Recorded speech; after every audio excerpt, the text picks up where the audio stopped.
Hello दोस्तों, स्वागत है आप सभी का Bajrang ITI study YouTube channel में। और इससे पूर्व की वीडियो में हम 50 नंबर क्वेश्चन तक कर चुके थे, 50 क्वेश्चन तक कर चुके थे और आज स्टार्ट करते हैं 51 से। और जैसा कि आप सभी को पता है, ये UPPCL TG2 के लिए यहाँ तक हम कर चुके थे।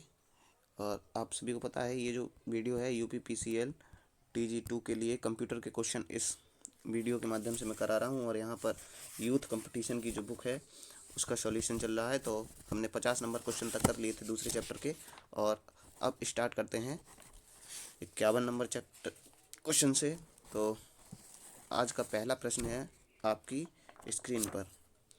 हाँ, कंप्यूटर का कौन सा हिस्सा डाटा के प्रोसेसिंग के लिए जिम्मेदार होता है? कंप्यूटर का कौन सा हिस्सा डाटा की प्रोसेसिंग के लिए जिम्मेदार होता है? ऑप्शन नंबर ए है CPU, option number B memory, option number D C keyboard और लास्ट ऑप्शन है डी डिस्प्ले। तो कंप्यूटर का वह हिस्सा जो प्रोसेसिंग के लिए जिम्मेदार होता है वह होता है CPU। ऑप्शन नंबर ए इस प्रश्न का सही आंसर रहेगा। अगला प्रश्न है, what is the full form of CPU? CPU का पूर्ण रूप है central processing unit, central performance unit, common performance unit, common processing unit. देखिए, यूपी पीसीएल कंप्यूटर ऑपरेटर 21/12/2018 के बैच नंबर फर्स्ट में आया है ये। तो प्रश्न का आंसर ऑप्शन नंबर ए रहेगा, सेंट्रल प्रोसेसिंग यूनिट। क्या होता है CPU का पूरा नाम? Central processing unit. अगले प्रश्न की ओर चलते हैं। अगला प्रश्न देखते हैं, अगला क्या है।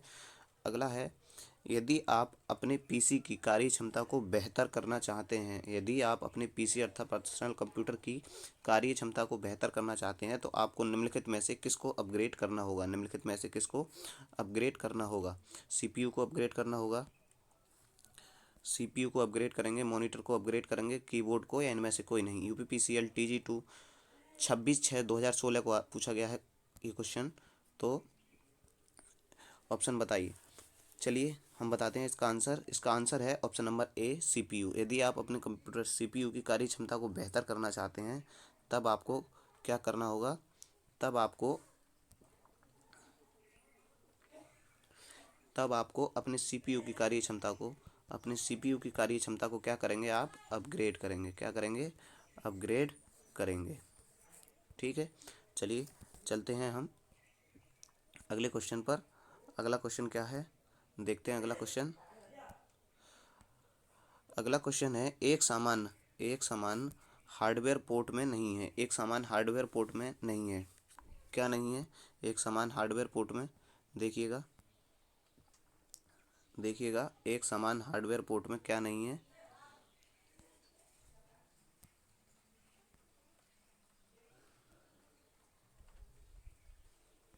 हाँ जी, एक समान हार्डवेयर पोर्ट में क्या नहीं है? देखिएगा, इनमें से डिस्प्ले पोर्ट नहीं है, HDMI पोर्ट नहीं है, ईथरनेट या TCP IP पोर्ट। तो 54 नंबर क्वेश्चन का आंसर क्या होगा? देखिएगा, 54 नंबर क्वेश्चन का आंसर है option number D TCP port. जी हाँ, TCP पोर्ट एक समान हार्डवेयर पोर्ट में नहीं है। और इसके जो आंसर है आपको इसी फॉर्म में, इसके जो आंसर हैं इसी PDF के रूप में मैं आपको लास्ट वीडियो जो होगी, चैप्टर जब ख़त्म हो जाएगा तो उसके डिस्क्रिप्शन बॉक्स में आपको मिल जाएंगे। चलिए चलते हैं हम अगले प्रश्न पर। अगला प्रश्न देखते हैं। अगला प्रश्न क्या है? अगला प्रश्न है, वर्तमान में CPU द्वारा निष्पादित प्रोग्राम और डाटा के लिए कौन स्टोर करता है? मतलब जो करंट में CPU द्वारा निष्पादित या रनिंग प्रोग्राम होता है उसका डाटा कौन स्टोर करता है? प्राइमरी मेमोरी, सहायक मेमोरी, गॉड मेमोरी मतलब सेकेंडरी मेमोरी, या तृतीय मेमोरी? उसका डाटा कौन स्टोर करता है ये बताना है आपको। कौन स्टोर करता है उसका डाटा? तो उसका डाटा स्टोर होता है प्राइमरी मेमोरी में। कहाँ स्टोर होता है? जी हाँ, प्राइमरी मेमोरी में उसका डाटा स्टोर होता है। ठीक है, चलिए चलते हैं हम अगले प्रश्न पर। अगला प्रश्न देखते हैं। अगला प्रश्न क्या है? अगला प्रश्न है जी, CPU द्वारा निष्पादित किए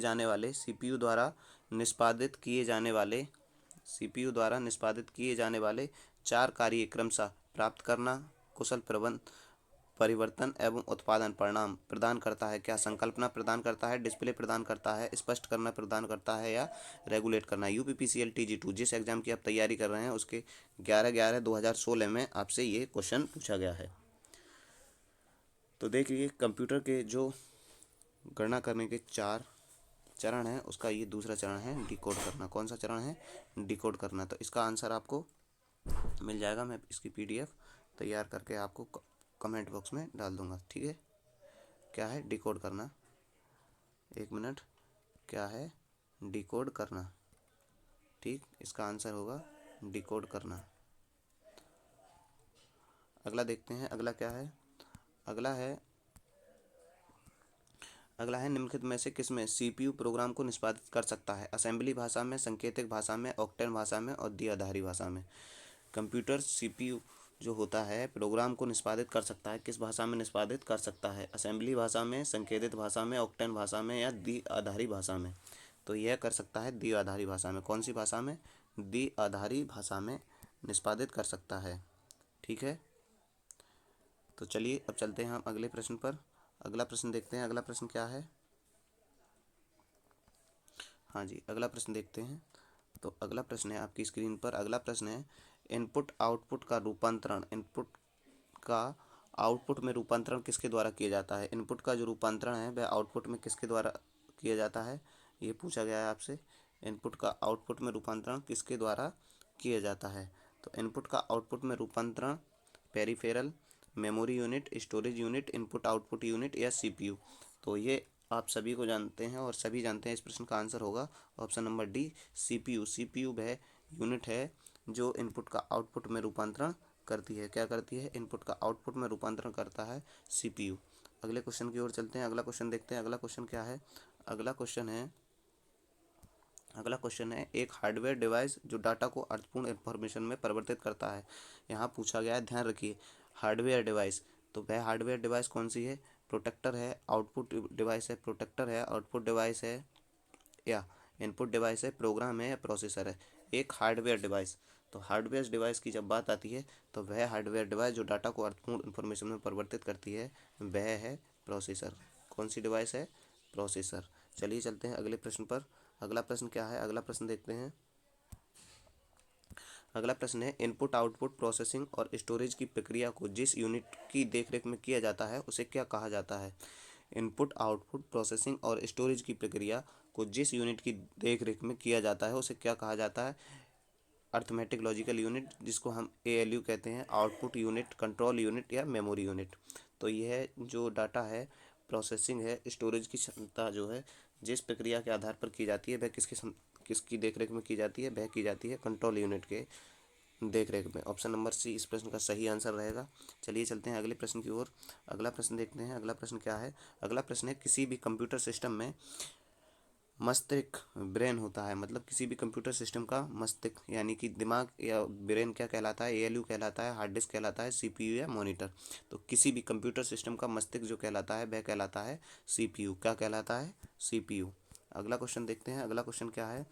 अगला क्वेश्चन है पोर्ट, डिजिटल कैम रिकॉर्डर्स, बाह्य हार्ड ड्राइवर्स तथा अन्य युक्तियाँ जो कि उच्च हस्तांतरण दरों से लाभान्वित हो सकती हैं को संयोजित करने के लिए फाइलों के हस्तांतरण करने में भी प्रयुक्त होता है। किसका प्रयोग होता है? श्रेणी, समांतर, इंफ्रारेड या फायरवॉल। देखिए, अगर ऐसे क्वेश्चन आपको एक बार में समझ नहीं आ रहे हैं तो इन्हें 2-2 3-3 बार पढ़िए। क्या क्वेश्चन है? पोर्ट, डिजिटल कैमकॉर्डर्स, बाह्य हार्ड ड्राइवर्स तथा अन्य युक्तियाँ जो कि उच्च हस्तांतरण दरों से लाभान्वित हो सकती हैं को संयोजित करने के लिए फाइलों का हस्तांतरण करने हेतु किसका प्रयोग होता है? तो इसके लिए हम यूनिवर्सल सीरियल बस अर्थात श्रेणी बस का प्रयोग करते हैं। किसका प्रयोग करते हैं? श्रेणी बस का प्रयोग करते हैं। श्रेणी बस का प्रयोग हम करते हैं। चलिए चलते हैं अगले प्रश्न की ओर। अगला प्रश्न देखते हैं, अगला प्रश्न क्या है? अगला प्रश्न है डेटा प्रोसेसिंग के चरणों के सही क्रम को पहचानें। डेटा प्रोसेसिंग का जो सही क्रम है उस क्रम को पहचानिए। तो वह क्या है? देखिए, मैं उसकी शॉर्टकट बता देता हूँ, उसका क्रम है। चलिए क्वेश्चन का आंसर बता दीजिए, उसके बाद बताऊंगा। Input storage, output storage, processing storage या स्टोरेज।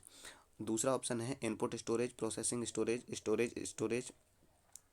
उसके बाद है output storage option number C है processing storage, input stage, output stage, option D है स्टोरेज स्टेज। ऑप्शन डी है इसका input storage, processing storage, output storage और स्टोरिंग स्टोरेज, मतलब स्टोरेज। तो देखो स्टेज, इस प्रश्न का जो आंसर होगा वह होगा ऑप्शन नंबर डी। इसके लिए एक ट्रिक है, आई के बाद पी और पी के बाद ओ के बाद एस। देखिए आई से हो गया इनपुट स्टोरेज, इनपुट, और देखिए पी से प्रोसेसिंग स्टेज, और ऑप्शन सी से है आउटपुट स्टेज, और ऑप्शन डी से है स्टोर एज स्टेज। ठीक है, तो इसके चार ऑप्शन हो गए। कौन कौन से, मैं इसको एक बार रफ कर देता हूँ, दोबारा इसका आंसर लगा देंगे। तो देखिए इसके जो आंसर है वह है ऑप्शन नंबर डी। आंसर है option number D, input, out, input, processing, output और स्टोरेज। तो इसको आई पी ओ एस से आप याद कर सकते हैं। ठीक है, चलिए चलते हैं अगले प्रश्न की ओर। अगला प्रश्न देखते हैं, अगला प्रश्न क्या है। अगला प्रश्न है निम्नलिखित में से सीपीयू का कौन सा घटक सिस्टम के सीधी एग्जीक्यूट करने के लिए जिम्मेदार होता है। सीपीयू का ऐसा कौन सा घटक है जो सिस्टम को सीधे एग्जीक्यूट करने के लिए जिम्मेदार होता है। तो क्या वह एएलयू होता है, एएलयू होता है, या कंट्रोल यूनिट होता है, रजिस्टर होता है, या रैंडम एक्सेस मेमोरी होती है। तो हम सभी जानते हैं ये जो घटक होता है वह होता है कंट्रोल यूनिट। क्या होता है, कंट्रोल यूनिट, जिसको हम सीयू के नाम से भी जानते हैं। अगला देखते हैं, अगला क्या है। अगला क्वेश्चन है कंप्यूटर का दिमाग कहा जाता है। सभी बच्चा बच्चा जानता है इस आंसर को, सब, इसलिए हम इसमें ज़्यादा देर नहीं लगाएंगे। कंप्यूटर का दिमाग किसे कहा जाता है, तो कंप्यूटर का दिमाग कहा जाता है सीपीयू को। किसको कहा जाता है, सीपीयू को। चलिए चलते हैं अगले प्रश्न की ओर। अगला प्रश्न देखते हैं, अगला प्रश्न क्या है। अगला प्रश्न है कंप्यूटर का दिमाग कहा जाता है। देखिए 67 नंबर क्वेश्चन फिर वही पूछा गया, सीपीयू, मॉनिटर, मॉडेम, सॉफ्टवेयर, इनमें से कोई नहीं, ये तो होगा नहीं। तो ठीक है, इस प्रश्न का जो आंसर सही होगा वह कौन सा होगा, वह होगा option number A, CPU. CPU को कंप्यूटर का दिमाग कहा जाता है। अगला प्रश्न देखते हैं, अगला प्रश्न क्या है। अगला प्रश्न है कंप्यूटर के कार्य करने की गति को किस में मापा जाता है। मेगावाट्स में, मेगाहर्ट्ज में, 16 बिट में, या मिली सेकेंड में। कंप्यूटर की जो कार्य करने की गति होती है उसको किस में मापा जाता है, तो उसको मापा जाता है मेगाहर्ट्ज में। किस में, मेगाहर्ट्ज में मापा जाता है। ठीक है, किस में मापा जाता है, मेगाहर्ट्ज में मापा जाता है। चलिए चलते हैं अगले क्वेश्चन की ओर, अगले क्वेश्चन की ओर चलते हैं। अगला क्वेश्चन क्या है। अगला क्वेश्चन है एक माइक्रो प्रोसेसर की घड़ी आवृत्ति में मापी जाती है। एक माइक्रो प्रोसेसर की घड़ी आवृत्ति जो होती है वो किस में मापी जाती है, मिनट में मापी जाती है, मेगा हर्ट्ज में, एमआईपीएस में, या नैनो सेकंड में। ये किस में मापी जाती है, इस प्रश्न का आंसर बताइए। ये मापी जाती है मेगा हर्ट्ज में। किस में मापी जाती है, मेगा हर्ट्ज में। चलिए एक क्वेश्चन पूछ लेता हूँ आपसे। मैंने पिछली वीडियो में बताया एमआईपीएस का फुल रूप, पूर्ण रूप क्या होता है। अगला प्रश्न देखते हैं, अगला प्रश्न देखते हैं क्या है अगला प्रश्न। अगला प्रश्न क्या है, तो अगला प्रश्न देखते हैं। अगला प्रश्न है ये आपकी स्क्रीन पर, निम्नलिखित में से कौन सा वैध फंक्शन सीपीयू की गति को नहीं दर्शाता। यहाँ पूछा गया है, ध्यान रखिए, नहीं दर्शाता है।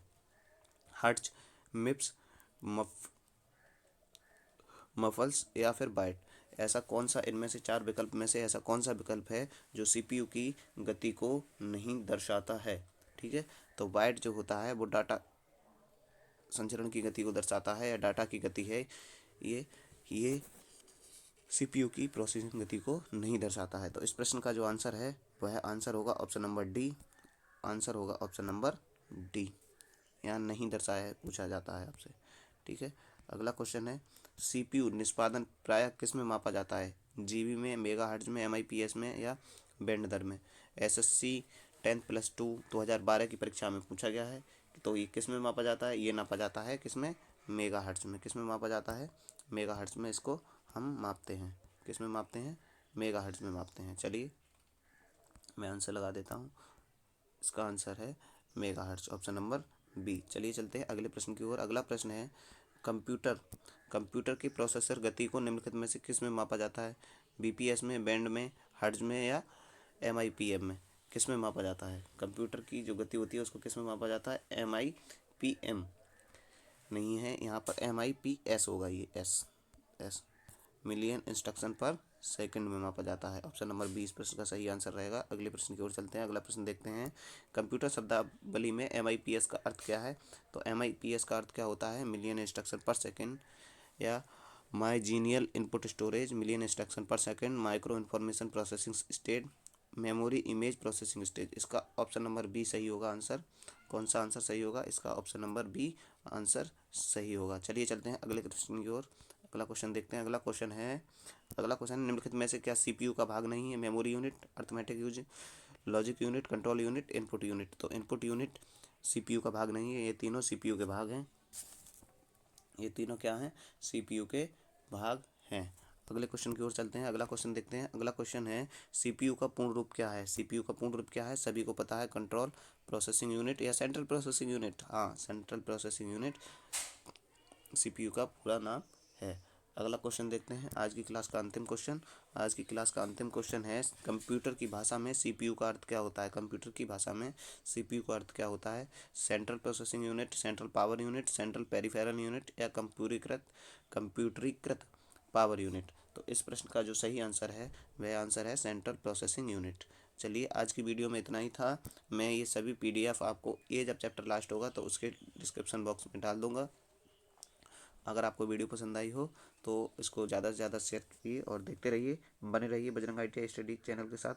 मिलते हैं अगली वीडियो में, तब तक के लिए जय हिंद, जय भारत, जय हिंद।